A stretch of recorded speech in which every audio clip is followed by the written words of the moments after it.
Good evening, everybody. Welcome to the Angry and Ornery Show. This is our first show of the new year, 2016. We happen to be recording it on the 13th. That's an unlucky number.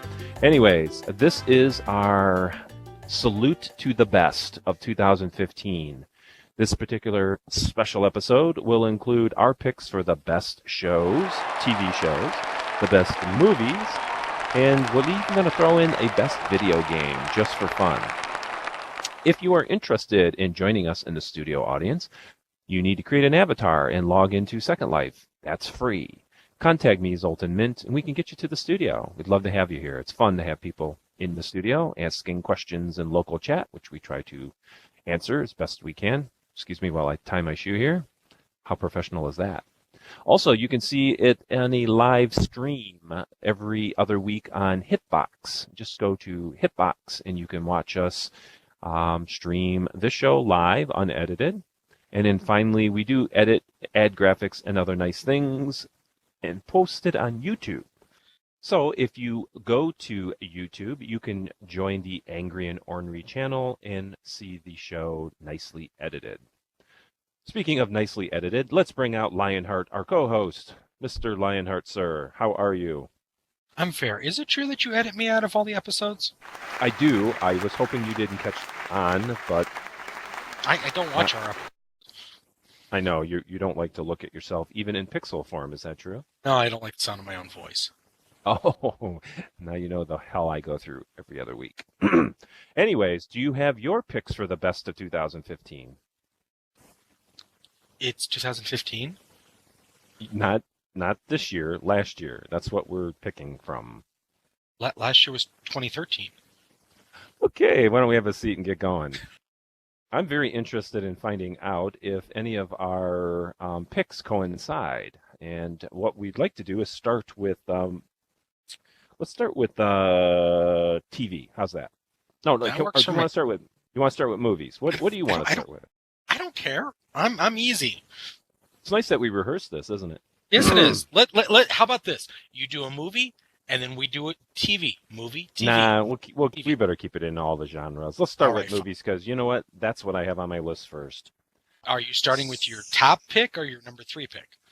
These are all equal. They're the best of 2015. So I would highly suggest the guests and people watching, all three of you, that you would rent, buy, or otherwise Netflix these movies if you have not this past year, because these, I think, are the most bang for your buck, or the most entertainment value. So, starting with movies, my first pick is a film that a lot of people didn't see, and it didn't stay at the movie theaters long, but it found some pretty cool success on DVD in sales, and that's the movie Chappie. Did you see Chappie, Lionheart? I watched half of it. Oh, because you didn't like it? Yeah, and then I wrote a threatening letter to Hugh Jackman. So. Oh, well, I enjoyed it a great deal, as did a lot of other critics. But for those of you unaware, it's a near-future film directed by Neil Blomkamp. You'll know him from, Area 8? Area 9? District 9. Or whatever. 9. I would get it eventually, which I also loved, by the way. You can tell by me not remembering the title. You didn't like that movie? No. One of the most realistic alien films. Aliens come to this planet movies, and you didn't like it. Well, nope. To each their own, as they say. Chappie feels like the same kind of film. It's got an international feel to it, with a very worldly feel, with a lot of performers from all over England and India, and of course the American actors as well, including Hugh Jackman and Sigourney Weaver, and a few others who do bang-up jobs. Hugh Jackman looks nothing like himself in this film, which is interesting. But the overall science fiction appeal, I mean, certainly there was awesome effects, and you can't help but like the robot Chappie, by the way, who was voiced by a character or actor by the name of Charlton Copley. But anyways, he does a great job in making you like him. And then even the villains become likable in an odd way. Villains become heroes, heroes become villains. I mean, he kind of twists the genre a little bit. But overall, I thought it was quite enjoyable. Oh, you know what? I'm making a long review, and we're supposed to do short reviews because we have a lot of movies to recommend. So I will stop there and move to your first movie. I liked Chappie the first time I saw it, a Short Circuit. Oh, right. no. Short Circuit, that schmaltzy, wasn't that like a Disney flick or something? Steve Guttenberg, man. Oh, all right. My God. So, my first By the way, pick I is give Chappie a 5 out of 5. That's why it's on my list. Go ahead. my first film of the year is actually one I did not get a chance to review on the show. And I'm pulling out a wild card here. One of my top 3 picks of the year was the new James Bond film, Spectre. I thought you did review that here. Nope. Okay. Did not. All right. Okay. So it's, of course, Daniel Craig's latest romp as James Bond. But adding to the cast this time, you get Christoph Waltz, who is fantastic in everything he does. Love him. Love him. And then Andrew Scott, who's known as, Moriarty from the Sherlock series with Benedict Cumberbatch, is also in it. Right. Also throwing in, Ralph Fiennes, everybody else. Big cast. It's a good cast, and it's a good movie, and unfortunately you haven't seen it yet. No, but it drops, March or something? Very soon. I felt like a kid when I saw it. There's a particular scene, and all I can say is this, and you'll realize the scene, it's Bond is being tortured. And you see something. And when you see the thing, so much nostalgia washed over me. It'd be the equivalent of in a James Bond film if you saw Oddjob's hat sitting there or Jaws' teeth. It's something along that caliber. And then you realize, holy crap, you're going to go in this direction. And they did, and I loved them for it. And I felt like a kid again. Interesting that you liked it for the very reason that some critics didn't like it, and that is it was too old-fashioned James Bond. But see, I liked that. I really did. And me too. And Christoph Waltz, I mean, my God, I love the man. So 5 out of 5, one of my favorites of the year. Excellent. So, Well, 2 different ones so far. Let's see if this. I think this next one we're going to match up on. You think? Yes. You sure? Okay. I'm not sure, but I think. So my next pick for 2015 would be Mad Max Fury Road. Is it on your list, sir? I'm not telling you. Okay. Of course, director George Miller reboots the Mad Max. Is it a reboot? It's hard to tell. It could be, it may not be, who knows? It could just be another actor playing Mad. But the movie is brilliant. It's, there's so many, everybody says Hollywood can't make a new movie. Well, that could be true. So let's just get used to it. Let's try to enjoy the reboots and the remakes and the, read this and that. But I think in this case it worked because it feels like the old Max, but it's like an updated, grittier, nastier Max. And, it's just fun. It's got so many really unbelievably good special effects with unbelievable stunts, which 90% of them were done with humans and not CGI.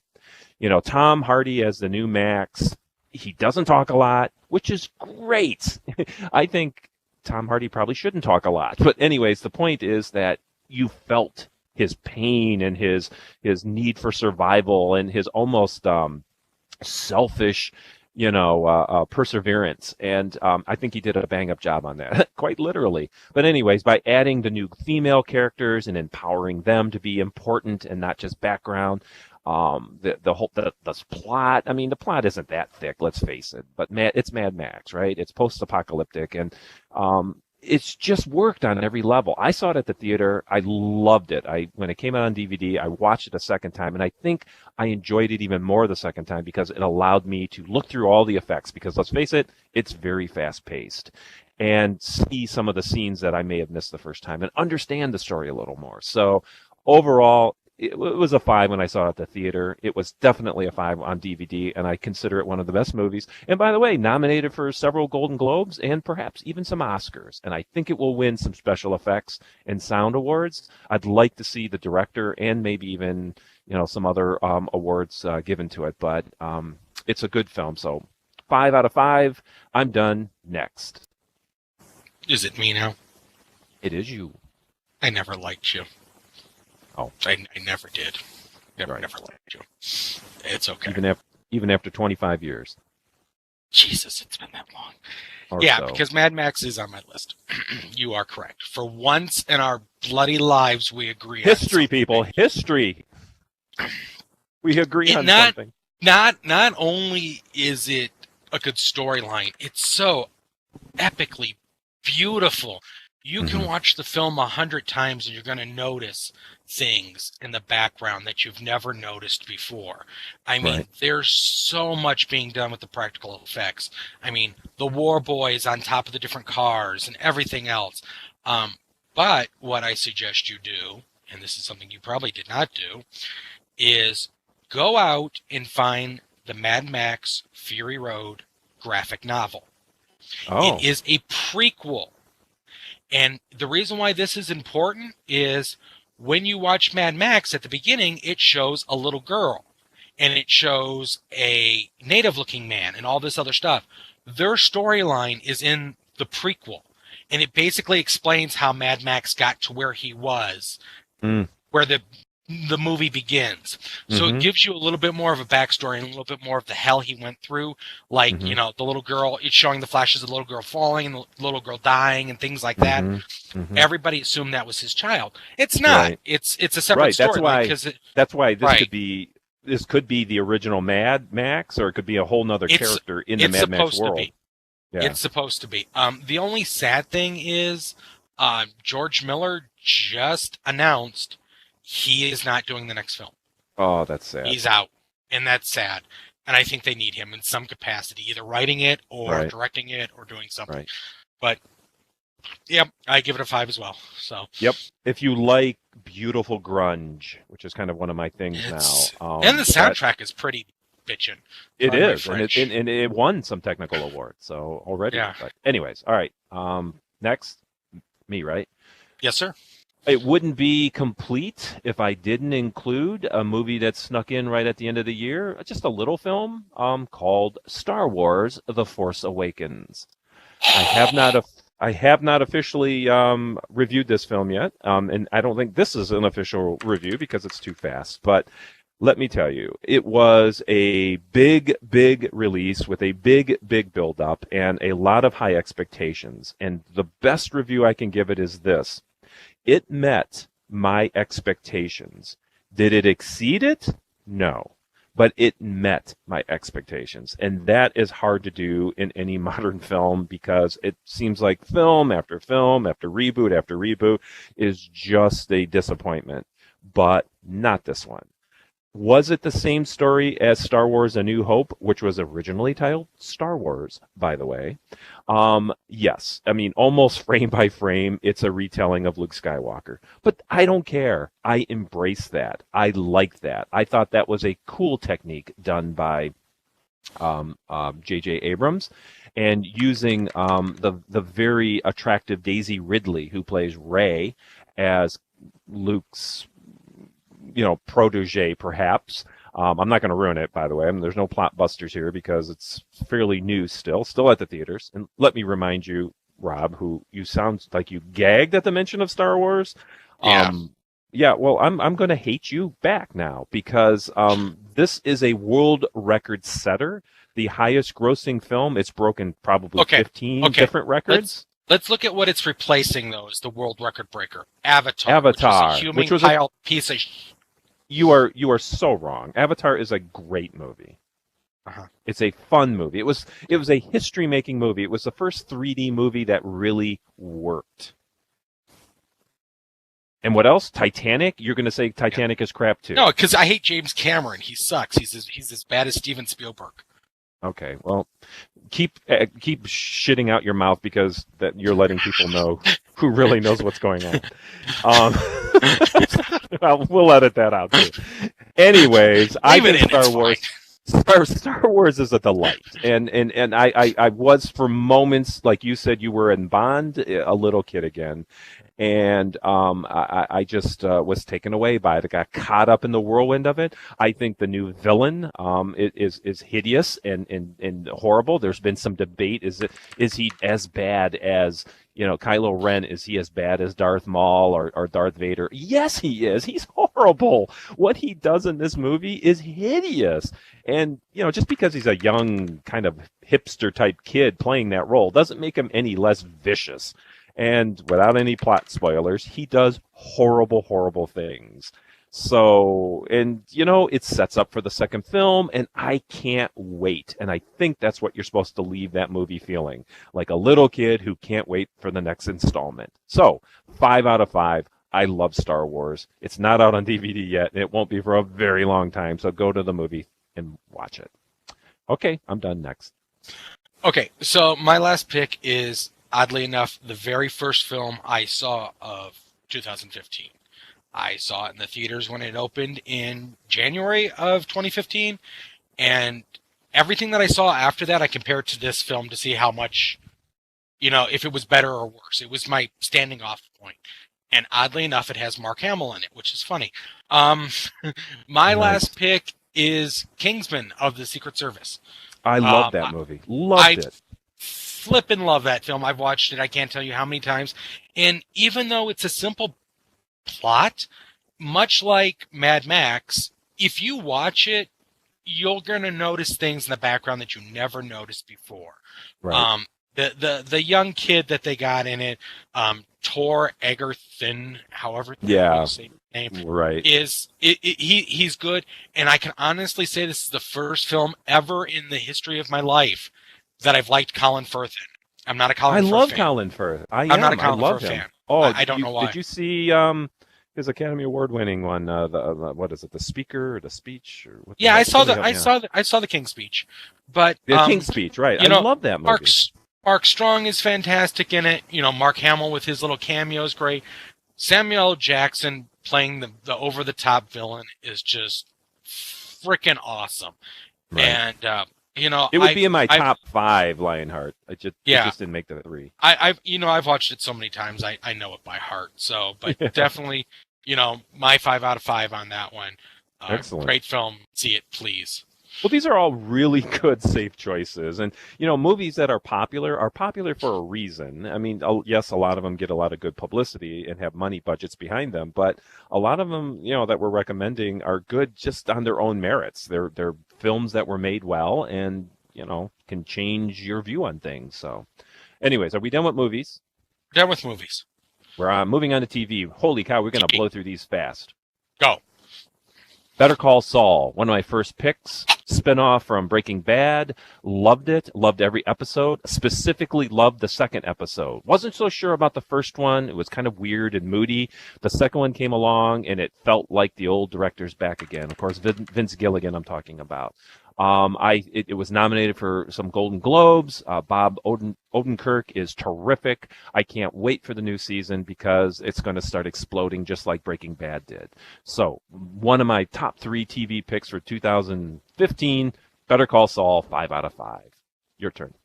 My top pick is going to be Daredevil. Season 1 came out this year. I loved it. I can't find anything wrong with it. You need to watch it. If you're a Marvel fan, if you're a comic book fan, if you're a superhero fan, it really doesn't matter, right? Because it's a good series, period. Right. I mean, anybody can get into this series right from the get-go. You don't need to know anything. It is set in the Marvel unlike universe. You, I don't gag on your choices. I happen to agree. I think Daredevil is a terrific movie. Right. It is like a movie, but I mean, a terrific TV series. I mean, yeah, they do mention the Avengers and things like that, not by name, but you know what I'm saying. But definitely one of my top picks. Do you see how quick I was? Yep. My second choice for best TV show from last year is the show Limitless.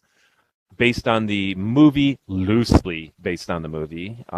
You have a very complex spy / detective type of drama Jake McDorman, playing Brian Finch, the main character, is absolutely delightful. What a talented young actor he is. He is so convincing in every scene. I can't imagine him anything but his character. He hooks up with Jennifer Carpenter, who plays Agent Rebecca Harris. She's the FBI girl that he currently is working with.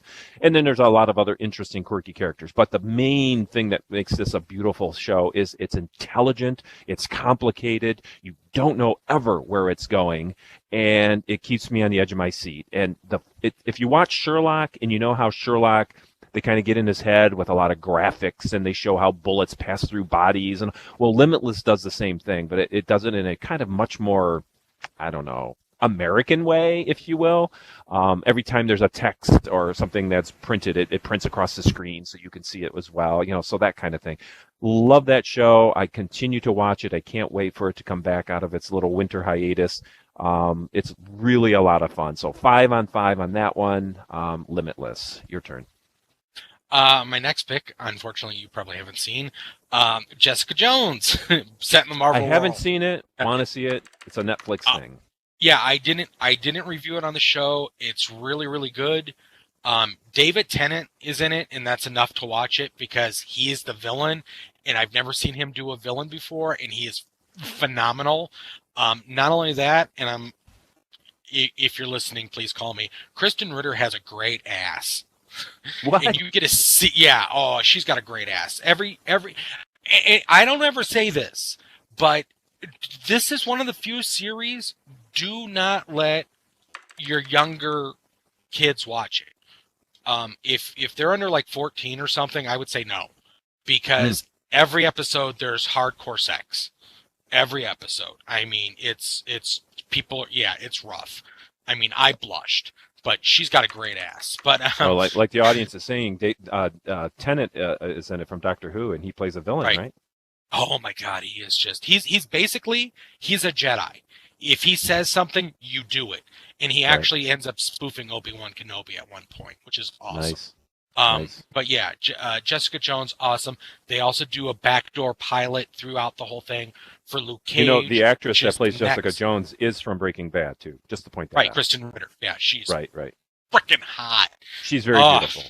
Yes, 5 out of 5. If you're listening, Kristen, please call me. Right. Okay, I guess my last pick for a TV show from 2016 is Supergirl, which sounds dorky even to say, doesn't it? But I've got to tell you, this show, I'm in love with the show. I'm in love with the actress. I'm in love with the character. And there's an interesting phenomenon that I've discovered with Supergirl. For so long now, superheroes have been male characters, dominantly male. And a lot of girls can swoon over, Batman, swoon over Superman and all, because they're the superheroes that come in and rescue, like, firefighters. All ladies like firefighters because they're generally well built and handsome, and they come in and they save people. Girls like to be saved. I know it's sexist, but ladies, you gotta admit that's true. Well, now the table has turned. We have Supergirl, a pretty young girl who saves men and women. So now we can ogle over a superhero that is also sexy, to us. Anyways, us heterosexuals, that is.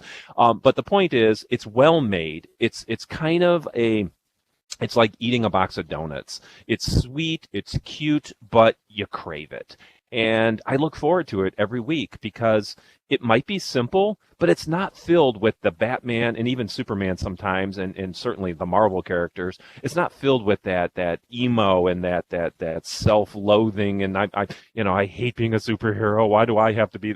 She embraces it. I mean, she's sort of starting to get a little dramatic about it now, but that's because she's a young girl and she's trying to grow up.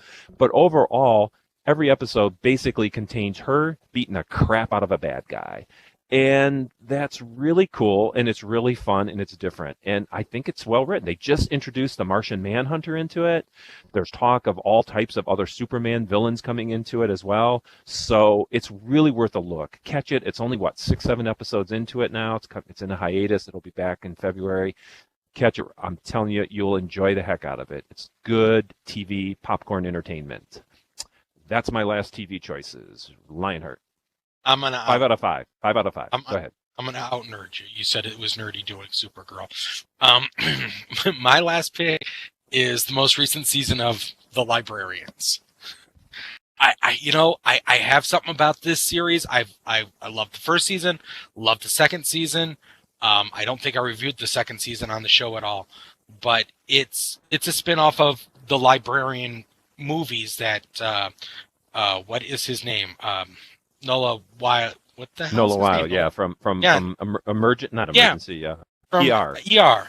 Yeah, Right. he plays Flynn Carson in the first three movies, and he's a librarian. He's kind of like an Indiana Jones doing, Right. great Right. stuff. And then they introduced the series, and there's more librarians now. Mm-hmm. And my favorite thing about it is John Larroquette's in it. And I've always loved John Larroquette. And I can't He's tell likable. I can't tell you who he is if you've never seen the series, because you find out in pretty much the last episode of season 1. But you find out he's pretty, pardon my French, badass. And so he's kind of like lived up to that part in season 2. And it's just really good. It's fun. And what I've also realized with all 3 of my shows I've picked, these are seasons that only run 12 episodes. Right. Right. And I think my likings have, these short season things instead of like They're Walking more Dead like that lengthier movies, right? Yeah. Instead of doing 60 episodes in a freaking season and you get overkilled on it, it's short, it's sweet, it's to the point. There's no filler. So Is the Librarian contain like supernatural elements? everything, everything.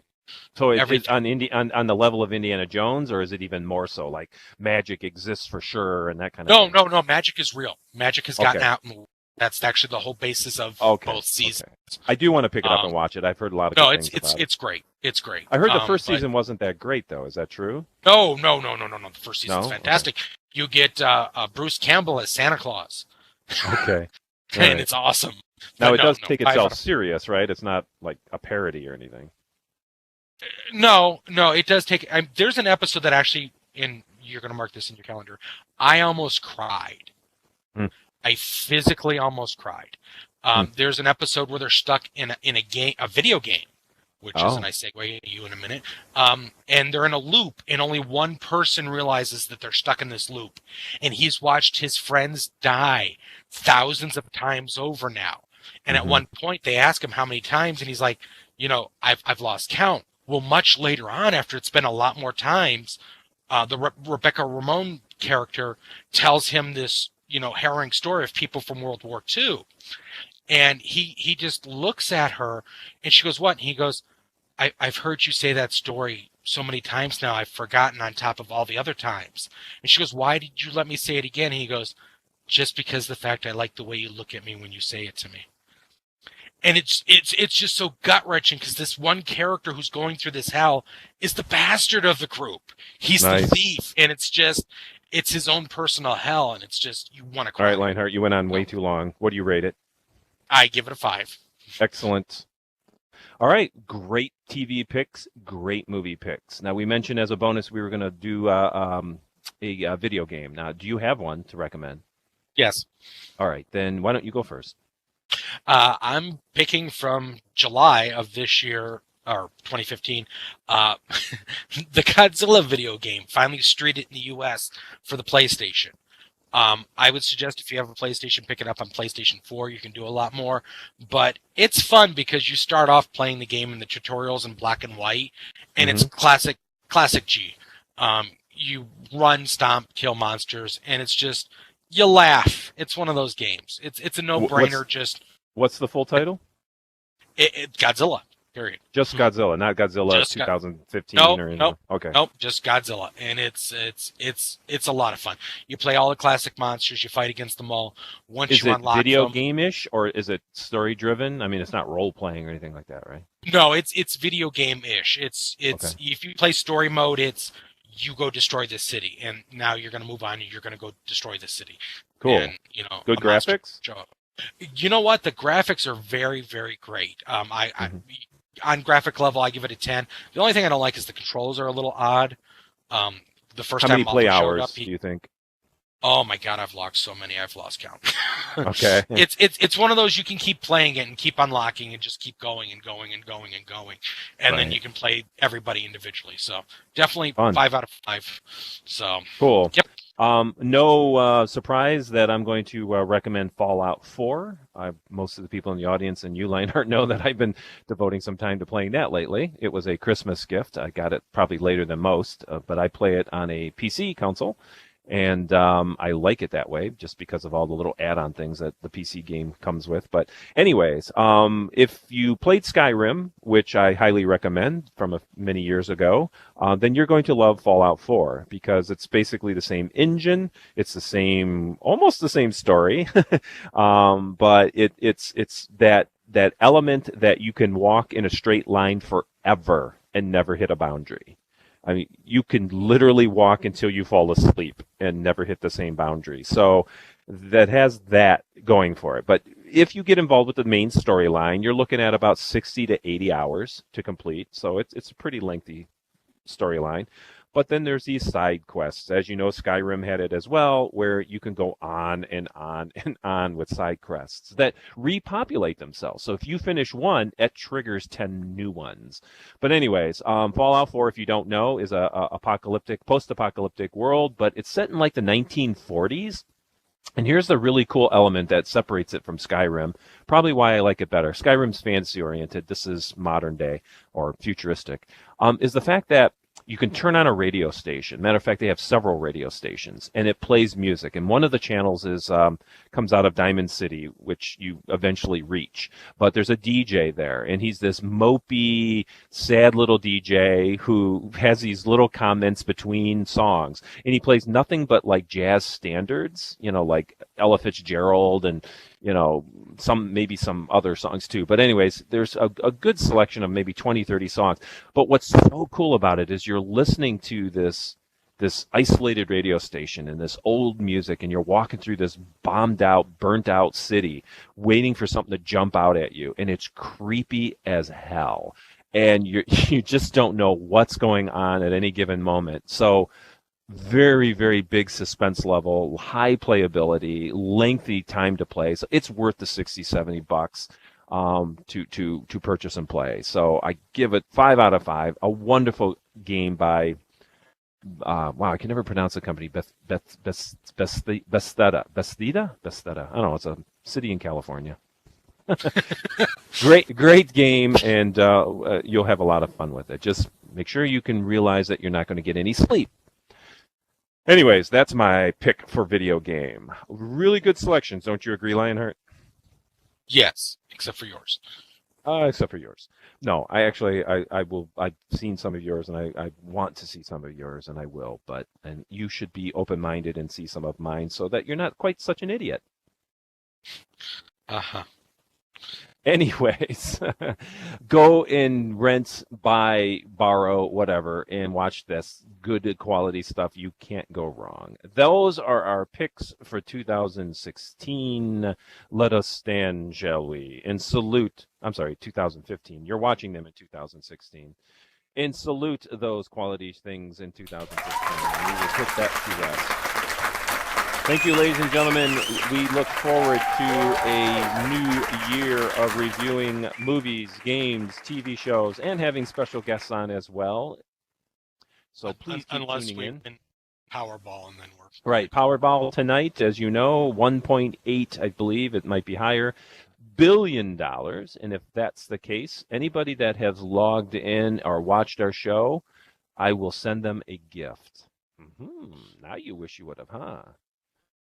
Anyways, I probably won't. I'll move to a Caribbean island and say, screw you all. You mean Caribbean? Either way, it works. Thank you all, and look for us on Hitbox every couple of weeks on Wednesday night. Look for us on YouTube. This show will be on YouTube in about a day or so, and hopefully we will see you next time here. Good night, everybody. Good night.